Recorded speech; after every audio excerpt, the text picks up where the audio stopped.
Yes, it is possible. Hello.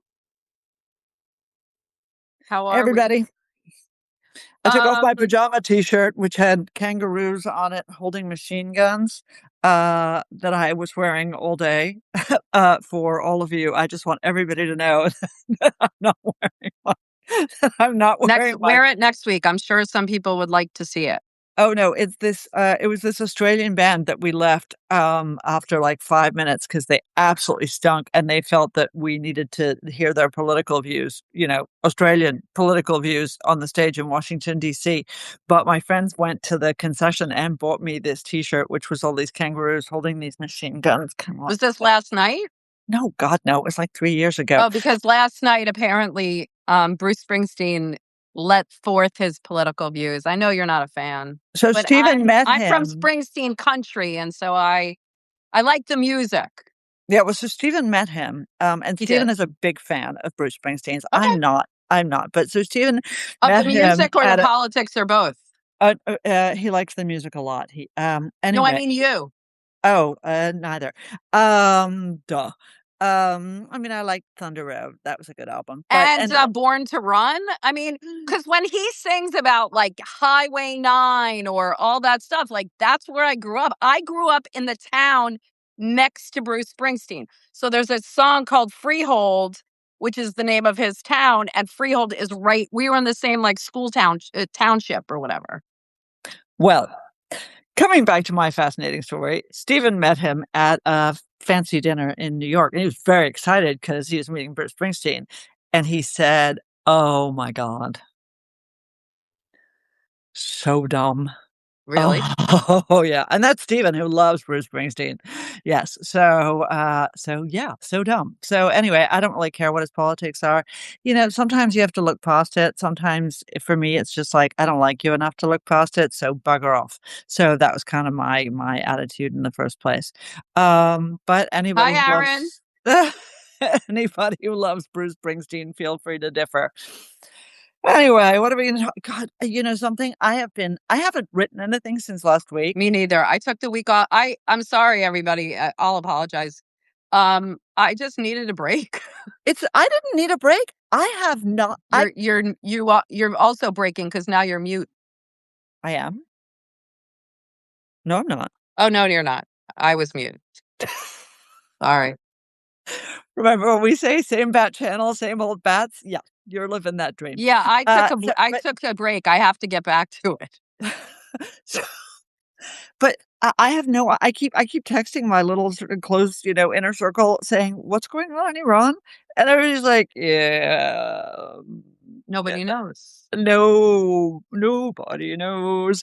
The latest, my favorite was that Barak Rabid, who is at Axios and is everybody's favorite leaky. Parrot, you mean? Yes, that said, yep, deal. It's the deal. He says that every day. Well, but the best thing was the Iranians are like, what? No deal. Well, apparently they've reached a deal in principle and now Trump has to sign off. But I forgot who it was. I was reading something this morning, and it is true that Trump, like every couple of days at like 7 a.m. says there's a deal. So when the market's open, it's all great. And then by the end of the day, there's not a deal. But, everyone thinks there's going to be a deal tomorrow. Yeah, something. I'm like, just call me when there is one. Wake me up and tell me wake what's me in up it. when there's a deal, if there's a deal. I mean, this is what we said last week, and so I'm literally replaying what I said last week, which is the deal that he's talking about is disastrous. My mate Ruel Garecht, along with Eric Edelman and Ray Takei, had a piece in the Dispatch today. We'll, put it in the show notes. Anyway, except I didn't put out last week's. You didn't. I know, I suck. I'm still wrestling with the podcast thing, so yeah, I suck. I'm sorry. But anyway, coming back to this, they put out a really good piece, and I think it's the one thing that, to me, the president really hasn't absorbed. I think he's dialed down expectations on a variety of things. I think he knows he's not going to get, the dust out instantaneously. I think he knows that he's not going to get regime change. Oh, but they I have changed the regime.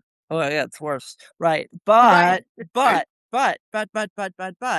what has changed that I Right. think Donald Trump has not absorbed is this new nuclear option that the Iranians have, which is the Strait of Hormuz. It's really funny because Mark and I were talking about it, and then I saw Ruel and Eric. Ruel and Eric and Ray are three guys who I think very highly of. Serious on Iran. Yeah. Right, serious grown-ups. And they wrote exactly that, which is, look, for the last 47 years, the Iranians have threatened to close the Strait of Hormuz, but the calculation from people like me and pretty much everybody else was they're not going to do it because they're scared to do it.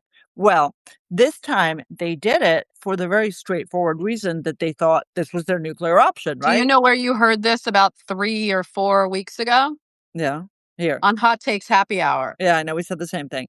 I know, well, I'm senile, and at the Alzheimer's motel, I hate to tell you, I can keep No, telling but I'm the same saying story, it's always new. this is something we've been saying, But like, Trump has not, for somehow he has not absorbed this, and what I don't understand is what makes him think. I think he can say to himself, "Don't care about the midterms, don't care about gas prices, don't care about the Republican Party, don't care about the 28 elections," and I can believe all of that very, very me easily. too. What I can't believe is that he is comfortable with the idea that the second we pull our aircraft carriers and our carrier battle groups out They could of close the the Strait of region, Hormuz again. and so he's gonna say, "Okay, so, it's day 22, and I'm expecting the dust today," and they'll be like, you know what? We don't wanna give you the dust. We're just gonna close the strait. And all of a sudden, and the one thing I'll say about that is that makes Donald Trump, yes, folks, I know what you think, but that makes him look like an idiot even in his own, reflection in the mirror. Well, And the fact that he hasn't absorbed that is so weird. and also what we were saying back a few weeks ago is that, Khamenei, for everything you say about him is true, but that was the one thing he never did. And then now these guys feel that is their nuclear umbrella. They can, that's their, Yeah. No, that's I their think that I card to think I, play. And I it actually, the nuclear, I think I wrote this. I'll have to go back and put it in the show notes. But, the nuclear issue, yes, is more dangerous, but it was also more theoretical and it was not tangible. This is something that we see right now. it doesn't have the same consequences No, either. I no, mean, no, of course not. But what I'm saying is it's easier to see that happening right now because it's happening. yeah, no, no, And look, so it's not this theoretical, oh, well, they could, have a threshold to and enough nuclear enrichment. And if they weaponize, no, no, no, no, no. This is something they can and have done. yeah.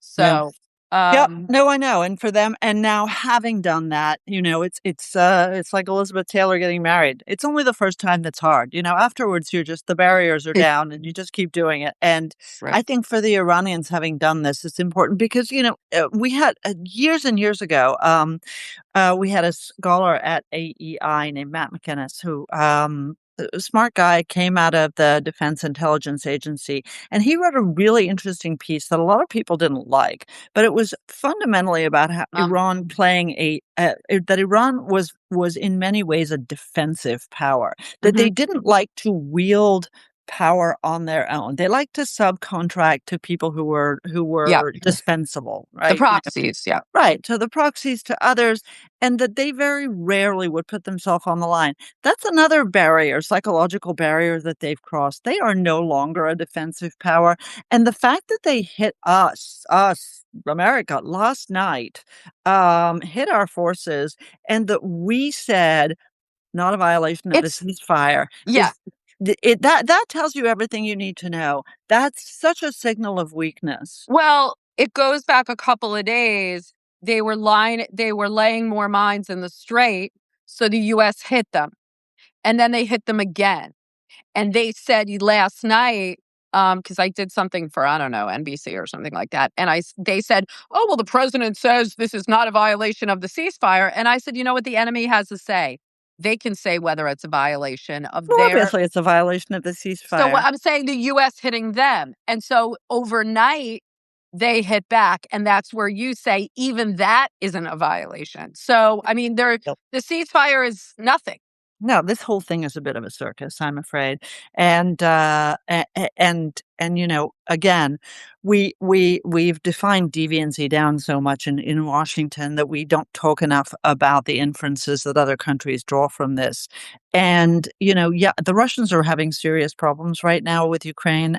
They really are. Yep. Warms my heart to see. The Ukrainians are just you know, they've done their country proud at a They have. very, very high price, but they've done Yes. their country proud. Absolutely remarkable. And they are really pushing back on Russian front lines.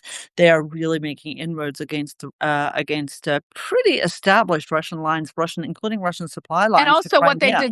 what they've done with the defense industrial base and how now they're supplying the Gulf and defending them. I mean, look, I understand the concept. I'm not saying I agree with it. I understand the concept of, making them a member of NATO, but NATO would be lucky. NATO would be lucky to have the Ukrainians as a member. And they would be, I dare say, they could probably be the strongest at this point, most productive member of the group. Polls are doing pretty well these days as well. I have Yeah. to say they're But spending I'm on just saying, on the 5%. Ukrainians, everyone's like, oh no, they can never be a member. You'd be damn lucky to have the Ukrainians in that club. Right. No, that's why I'm so happy that we have so much of what Don Rumsfeld called New Europe in NATO, and that now the Russians have persuaded Finland and Norway to join us as well. Yeah. So yeah, it's fantastic. I couldn't agree with you more. But I do think, yes, everybody, one of the threads of analysis that we see is, oh, well, the Iranians are really learning that, their friends are total fair weather friends, as if that was not obvious to everybody at the outset, right? The Chinese, yeah, they're going to give them some rocket fuel. They're going to help them do some rebuilding. But I mean, they are not going to save their bacon. Ditto for the Russians. That's always been the case. That's been obvious to anybody who's been paying attention. At the same time, our behavior has to be noticed by the Chinese as well. Of course. And the fact that we are constantly trying to redefine what the goalposts are in these negotiations, and that we are pretending that ceasefires are not being violated. All of those things has to say to Xi Jinping, these people are unserious. And And I want to say something else about that. Oh, yeah, finish your no, no, point. no, no, no. That was the end of my thought. Okay, and I want to. This is kind of tangential, but I spent the weekend in New York and saw some diplomats on the UN Security Council. And this yesterday, what is today? Thursday. Okay. Yes, On Tuesday, the Chinese took over the presidency of the UN Security Security Council. Council, Right. and they had So a just if I can yeah. asterisk for everybody, I think most people listening know this, but this is a rotating thing Every month, another member of the among the Security members Council. of the Security Council, 5 permanent members, 10 rotating members. So yeah, so just now the Chinese took over And Wang Yi, this very top level. What is he? The number 2 now in China, or I thought he he's was the very deputy high. foreign minister, but okay, yeah, anyway, whoever the hell he is. He's very high, both Foreign policy experts. in the both. He's up there, but also in the Communist Party, he's also He's very a big high. So he's a big comic. he's serious. He's the real deal. And so he flew in, and there was this meeting of the council on strengthening the UN system Oh god, no. Let's not. But I and have a great making follow on. Yeah, and go then on. making the UN, the real authority in world affairs. But and I mean that's ridiculous given, how ineffective the Security Council is and how no one listens to it anyway. However, um what a few of the diplomats said is right now with the US and with Trump all over the place and not being decisive and not wishful, basically building on what you said, you know the Chinese have been trying to position themselves as the adult in the room, And the Europeans who are so fed up with the US and they say, whatever you think of the Chinese, they're making themselves sound very reasonable. And Trump gave that to them. And so I'm just saying, I'm not saying I buy into that. I'm saying there is a perception that the Chinese are trying to be the adult, just like we would say, who would have thought John Bolton would be the adult in the room on Iran? You know what I mean? The Well, Chinese are the John Bolton of global diplomacy. one of the best speeches I ever heard John give actually was on China. Very, very interesting, very smart speech about 10 to 15 years ago. Not something he writes about often, but it was really very good. And it was very prescient about the threat that the Chinese pose. So, two very interesting things. Now, you guys all know that together with my colleague Brett Schaefer, we did a bunch of work a few years ago, and we continue it sort of in a less systematic way, but a bunch of work on what the Chinese are doing at the United Nations. And I mean, I'll give some credit to a little bit to the Biden administration, a little bit more to the Trump administration, that everybody has kind of woken up to the fact that the Chinese are using their position within the UN system to try to re-engineer the rules of the road in ways that are congenial to communist China. And, uh, so much of this is deeply, profoundly, and intensely boring. What the Chinese are doing at ICAO, the International Civil Aviation Organization, they are no longer at the head of that, but they were for 6 years. What they are doing at the International Telecommunications Union, where we finally started to fight to push Chinese leadership out. But guys, every single one of you cares very, very much about what the Chinese are doing at the ITU, because they are the standard setters for global telephony, 5G. They also tell you where your satellites go. They tell you where I mean, this is all sort of really, really, really important stuff. And the Chinese, I use this expression about the Iranians and the Middle East, but I might as well use it about the Chinese. They come to work every day. And one of the things that I would fault, not just the Trump administration, funnily enough, but also the Biden administration, the first Trump administration, and even the Obama administration, is they didn't come to work every day. A lot of these jobs sit empty. We don't have anybody in Geneva right now at the UN. We don't have anybody at the IAEA right now at the UN. I mean, these are That's crazy basically decisions. it's the same idea that the Chinese are, at the table. They're there. You know They're what I coming to mean? work. Yeah. They're coming to work. Yes, they don't have a democratic process. Yes, they're the bad guys, but 100% they are making inroads in terms of the United Nations. They're paying more. Yes, we pay about 30% to certain agencies, and 25 to lots of others, but the Chinese are paying more, and they are attending more, and they are more in the leadership. And at a certain moment, they were in the head of 4 or 5 particularly important UN specialized agencies. And again, everybody, yawn, yawn, yawn, because it is yawn, yawn, yawn. But what they are able to do is change the rules of the road And for coupled with the themselves. US kind of, Not paying laissez-faire attention. attitude, and some of the, bickering that they're having with other allies such as the Europeans or the Canadians or whatever, um, you know, didn't I think Wang Yi just went to Canada. I mean, I'm just They're saying welcome to each other. you can say that, but It's true. It's true. It's true. we Look, don't need it. the Chinese are going to give the Canadians precisely what the Chinese are giving the Iranians. This is the problem.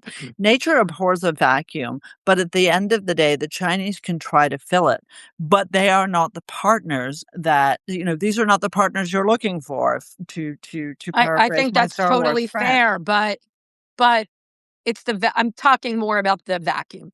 Yeah, well, the vacuum is real, and I agree with you about that. So, apropos of that, though, and I think this is something people don't know that much about. We're supposed to have Jack Keane on our podcast me, Mark, and I were supposed to have Jack Keen on our podcast. We had to reschedule because we wanted to talk to Jack about what the hell was going on in Iran. But in the meantime, we had somebody fantastic that we were holding. So we're releasing it tomorrow morning, and I'll put it in the show notes when we put this one out, I swear. But we had a guy and everybody brace yourselves, we had a guy from USAID, OIG. So it's the Inspector General of the Agency of International Development.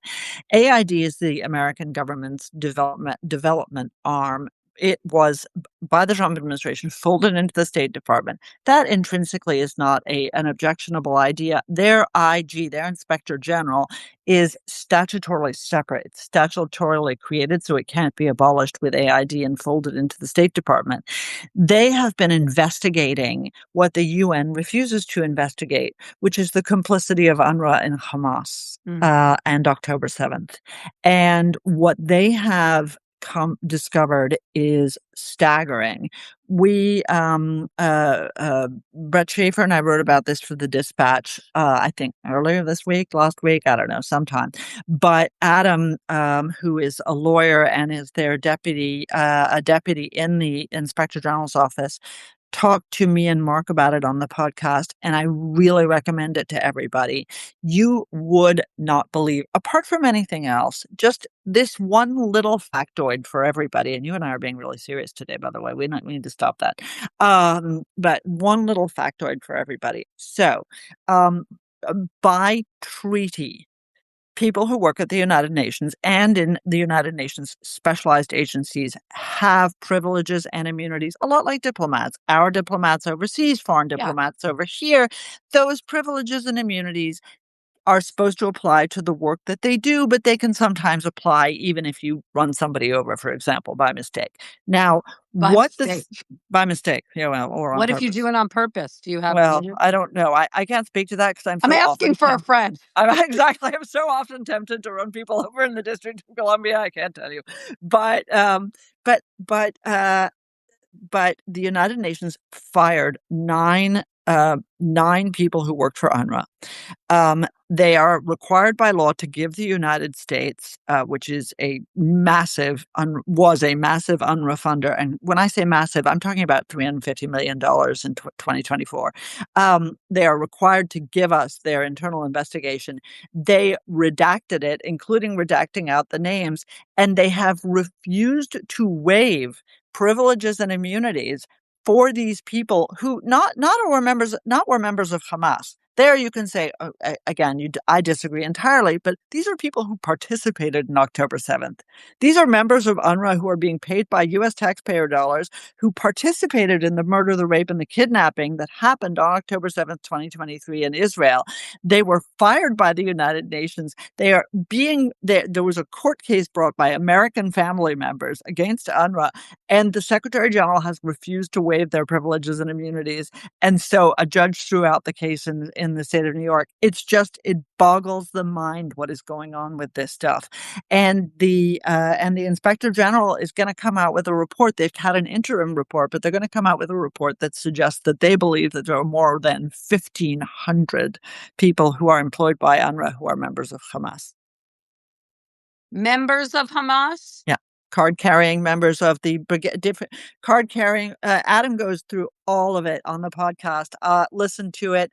Brigade commanders, intelligence chiefs, the whole 9 yards. These are not people who are like, I joined Hamas because I had to join. These are people who have actual titles within the Hamas military forced to do it because they needed to work they needed to get stuff done in the hospital or something like that. Nope, not like that. Stunning, awful stuff. Anyway, and that will all be available publicly to the U.S. taxpayer, thank God, unlike the UN's work. Anyhow, we haven't talked about politics at all. This is where I start to need my glass of wine. By the way, Candace noted that we should trade Turkey for Ukraine in NATO, and I couldn't agree more. Turkey is hosting next NATO ministerial, and I just can't believe it. Well, they take turns. Yeah, I know they do, but they are so awful, Elise, as you know. No, I'm not. I'm just saying, kick them out if you. You can't. There's no mechanism in NATO to kick people out, which is ridiculous. It's almost as ridiculous as the rules in getting in. Yes, Um, indeed. Politics. Yeah. Um, Paxton didn't just win in Texas; he Yeah. He won big shellacked Cornyn. for him. What Yeah. now? You think that's all Trump? Certainly, the exit polls and the interviews that they did suggested that Trump played a very strong role. But it's important for people to remember when they hear that primary voters are not general election voters. I think he's going to. Well, he said he doesn't care about the midterms, and like you said earlier, I believe that that's true. I don't. At this point, I don't know what drives him. Is it holding on? I think a while back he said he didn't want to lose the Congress because he thought he would be impeached or he thought whatever. But what is it that drives Trump? If it's not the midterms and it's not the economy, it's and it, besides personal gain, like and legacy, and It's what is legacy. It's legacy. I think it is legacy, and this is his struggle, right? He. I think what drives him is legacy. He wants to be an impactful president. And the funny thing is that in the shape of what he's doing, he could have been right, getting rid of Maduro, maybe getting rid of the legacy of the closing Castro, the border? It's closing like the what we border. always say, the kind of broad strokes and the great big ideas of some of these things are not bad. It's usually in the execution and the messaging and the refusal to kind of be logical and practical about what's Right. achievable and what's not. The problem for him is that because he's a guy who thinks to himself, I'm the deal maker, right? I'm the boss. I don't need you minions, right? If I have a minion, it's going to be Steve Witkoff, um, Jared, Jared, Tom Barrack, people like that, right? And so those are going to be my guys. What he fails to understand is if he doesn't have at least some grip on the other arms of the US government, and if he does not have some grip on the Congress, and the Congress is in the hands of the Democratic Party, they're going to spend the next 2 years leading him around by the nose. And while he may think to himself, I don't need you. I didn't need the Republican Congress. I don't need the Democratic Congress. I don't need this done. I can veto stuff. You're not going to have a veto proof majority, which is I have 100% executive true. power, right? I have executive power. All the other presidents have thought of themselves as No, emperors. Why David, shouldn't his I? name is already on everything, so we're not even talking about that. Yeah, no, and I don't think, David, I don't think that that's what I mean. That's people currying favor with him. He likes it. Don't get me wrong, but that's people currying favor. That's not his initiative. I What think a I lot of these, I think there was a few other things this week, and I thought, like, that's definitely not um his But if he initiative. doesn't, but look, You think this the thing on sanctuary cities that Mark Wayne Mullen is talking about, that during FIFA, international flights will not land in sanctuary cities? That's just stupid. a lot of this is red meat that just gets tossed out there, and and there's like a scam being perpetrated on the American people in which we say stuff. The border really is closed. That's a great accomplishment. Yes, Maduro is gone, but that job isn't finished. Yeah, the Cubans do feel like there's a noose around their neck, but that isn't finished. Yes, absolutely. We started something on Iran. How it ends actually does matter.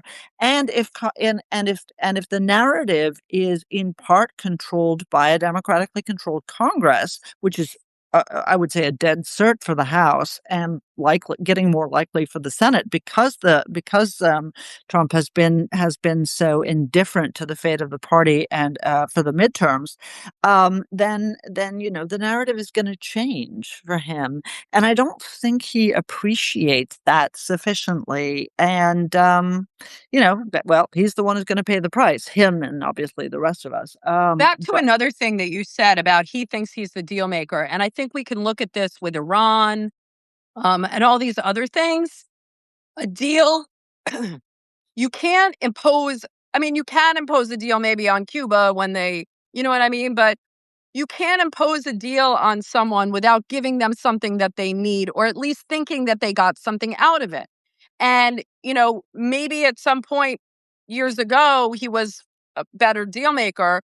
But right now, I just think a lot of these deals are, this is my deal, take it or leave it. And that's not how you make a deal. Well, and on top of everything else, people are saying no, right? I mean, so Right. Trump is saying, I don't know, I think y'all ought to join the Abraham Accords. Oh, And it's like, okay. okay, I agree. I agree. You should all join the Abraham Accords. Did you just pull that out of your ass? I mean, Well, I mean, if you're going on and saying, oh, Iran could never have a nuclear weapon. Iran can never have a nuclear weapon. And that's why I'm going for a deal. And then even if he gets a deal, he's like, well, you know what? If you're not going to sign the Abraham Accords, maybe I won't give you a deal. Who is the deal it's for? actually incoherent. It's incoherent. And you can agree or you can disagree on what a Palestinian, on whether there should be a Palestinian state or not.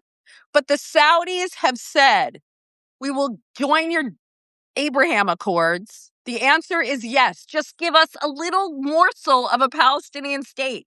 It could be Well, 2 miles, a a pathway is pathway. right. It could That's be what like a they little, are. it could be like a little patch, like a Brazilian, like a Brazilian bikini wax. Just a little patch. It would be more painful than a Brazilian bikini wax. But all I'm I can saying assure is it you, and a wouldn't bunch of take much. terrorists to do. And the Israelis, you know what I mean? They know what it's going to take and they want it or they don't. I don't think Well, personally, I don't really think the Israelis care about Saudi normalization as much as Trump does. well, I mean, that's a much longer conversation that we haven't Yeah. really led up We to. don't have So time, but we right. will add it someday. Some we need to, yeah, someday we should have the conversation. Meanwhile, we've got so Paxton won in who's a crook. Tallarico is a fraud. So we're going to have two losers up against each other in Texas. We've got a guy with a Nazi death head tattooed on his body in Maine. The woman who was the rabid anti-Semite in Texas lost, but only thanks to the very late intervention of pro-Israel Democratic political activists, and she still got 30% of the vote. Okay. So that's what's really scary. It is. It is really scary. It's not, she doesn't want to detain all Jews, In concentration camps. just Jewish Zionists. In concentration In camps. and all Zionists actually in concentration camps, Yeah, you know, because along with a few blacks and you it's been know, a while.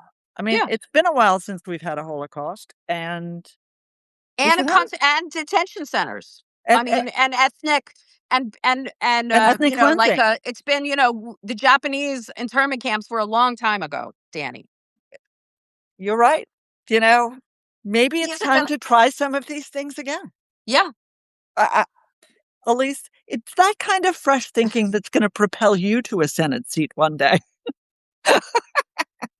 You can't make this, but you know what? People, we laugh But because we can't cry the thing is, because we look what bad when we and cry. and again, I don't want to hear that it's all about Trump because he is a symptom, not the cause. This has This been is going also the back years. Democratic Party, not the No, Republican I'm not Party. talking about party.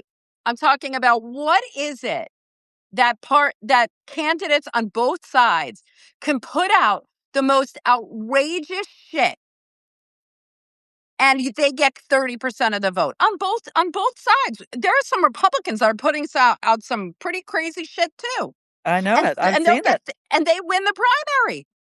It's unbelievable. This guy And wasn't he indicted? these people are going to be seated in office. And what one of the so Wasn't Paxton, and I don't know that my politics Paxton knowledge was is impeached. very impeached. Yes, he was. Yes. But you know, Elise, again, you're just not thinking creatively enough. He was impeached because he was standing up to the system, taking money that he Yeah, I'm old fashioned deserved. that way. Who is he? Like, what is that guy's This name? Not uh, Peter Pan, Robin Hood. Robin Hood. He's the He's just Robin like Hood of Robin Hood. Texas. You see, now you understand. Now, see, you can be a lobbyist for all this creative thinking. Listen, this is a huge problem, you know, and I hate to tell everybody, but if you think this stuff is batshit, um, I don't know whether other people, but there are a lot of journalists on our in our community, and thank you all for being here, by the way. And Fire, which is a First Amendment defending organization that does incredible work. They have a terrific Substack put out. They actually detailed a report today on what it's like in academia. If you think politics is crazy, they they go in and look at it. It's a much more granular look at the politics of academia, because there's a lot of, oh, they're all lefties, oh, they're all this, but it doesn't distinguish between, you're a lefty, you voted for Chuck Schumer, or you're a lefty, you voted for Ilhan Omar, which are two very different things, right? So this actually goes in. It is a cohort of tens of thousands of academics in the United States. And let me tell you, the center of gravity is way to the left, not of Chuck Schumer. It's way to the left of AOC in academia. It's really interesting. I'll put it That's in the pretty show far notes. You away. guys will find it really interesting. And again, these guys are not conservatives. These guys are First Amendment absolutists. So it's pretty interesting stuff. Like, they're like, more power to you. You want to hire the people who think they want that, that they think what they want to think. That's not the issue here. The issue is we know who they are. And we'll put that in the show notes. Okay. All right. We got to go. We've been talking too much, and I'm going to go get myself a cocktail. Okay. We'll see everybody next week. Hasta la vista, babies. See you tomorrow, Elise. Bye. Bye, everybody.